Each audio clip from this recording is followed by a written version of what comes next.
Bonjour tout le monde! Il fait beau dehors cette semaine, mais ça rend de bonne humeur. J'ai une proposition d'activité pour vous à faire à la maison. Je vous lance le défi cette semaine de préparer une capsule temporelle. On sait que 2020, c'est une année qui est comme vraiment bizarre, dramatique par moments, mais certes, une période qui est historique et je me suis dit qu'on pourrait le souligner de façon un peu plus personnelle à la maison, donc j'ai pensé à une capsule temporelle. Pour ceux qui ne savent pas trop c'est quoi, en gros, c'est un contenant d'archives. C'est vraiment une boîte dans laquelle on retrouve des documents, des informations, des objets qui sont liés à une période précise. On met ça dans le contenant qui est scellé, mis de côté pendant plusieurs années et puis à une certaine date, on a le droit de rouvrir pour découvrir tous nos souvenirs de ce moment-là. Alors, pour vous aider à préparer une capsule temporelle à la maison, j'ai quelques petites suggestions pour vous. Premièrement, ça va vous prendre un contenant quelconque, donc ça pourrait être une boîte de chaussures, un pot maçon, même un pot Tupperware, là, vraiment n'importe quoi qui se referme bien, que vous pouvez mettre de côté et que vous n'allez pas jeter à la poubelle sans faire exprès. Ce que je vous propose, c'est de faire une liste de différentes informations sur l'actualité, sur votre quotidien. Il y a plein de gabarits qui existent en ligne pour vous inspirer avec des questions, des informations.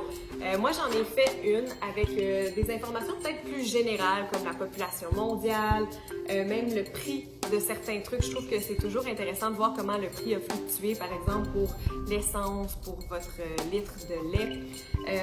On a été plusieurs devant les écrans pendant la pandémie. J'ai mis une petite section télévision avec les séries que moi j'ai écoutées. Vous pourriez faire la même chose chez vous.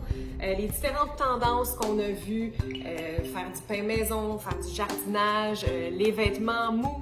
Puis j'ai fait une section aussi Breaking News, donc qu'est-ce qui a attiré l'attention dans l'actualité? Parce que oui, la pandémie, c'est le gros morceau, mais il y a plein d'autres choses qui se sont passées, des choses très dramatiques aussi, donc je trouve que c'est important de s'en souvenir et de mettre ça là. Et chaque année, il y a toujours des expressions qui sont populaires. En ce moment, ça va bien aller. Je pense que c'est la phrase qu'on a entendue le plus souvent depuis le mois de mars. Il y a d'autres expressions aussi là, qui sont vraiment liées à la pandémie.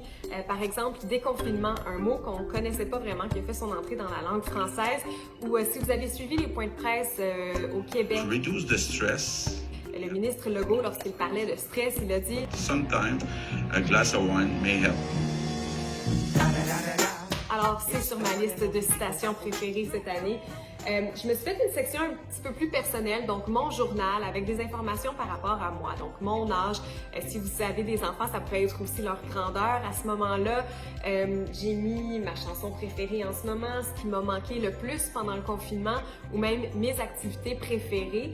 Et j'ai aussi mis une section boule de cristal, donc mes prévisions, ça pourrait être où est-ce que vous vous voyez dans 5 ou 10 ans. Moi, vous pouvez voir, là, je suis très optimiste. J'ai dit qu'on allait trouver un vaccin d'ici novembre 2020. Les paris sont ouverts. Au-delà des informations, comme je le disais, on retrouve souvent des artefacts, des petits objets, des documents dans les capsules temporelles. Je sais qu'il y en a plusieurs qui ont fait du pain pendant le confinement. Bien, vous pourriez mettre votre recette dans la boîte.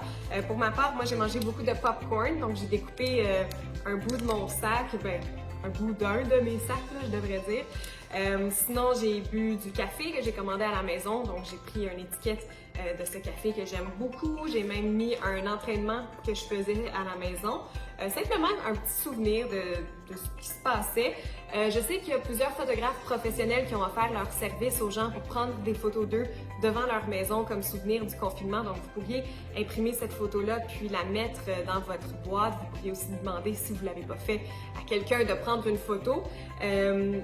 On a aussi beaucoup de gens qui avaient une belle repousse de cheveux gris, donc peut-être que vous avez une photo de ça. Donc, vous prenez votre photo, vous mettez ça dans la boîte et vous essayez d'oublier maintenant que les salons de coiffure sont ouverts. Si vous êtes comme la plupart des gens, vous avez certainement dessiné des arcs-en-ciel pendant la pandémie, alors mettez ça dans votre capsule temporelle.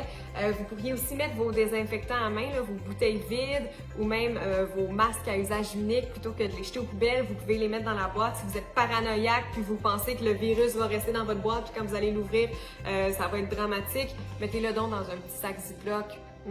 Alors, vous mettez ça dans votre boîte et vous inscrivez une date à laquelle vous allez pouvoir rouvrir la boîte. Le but, c'est vraiment d'avoir vos petites archives puis de garder un bout d'histoire chez vous, mais de façon beaucoup plus personnelle.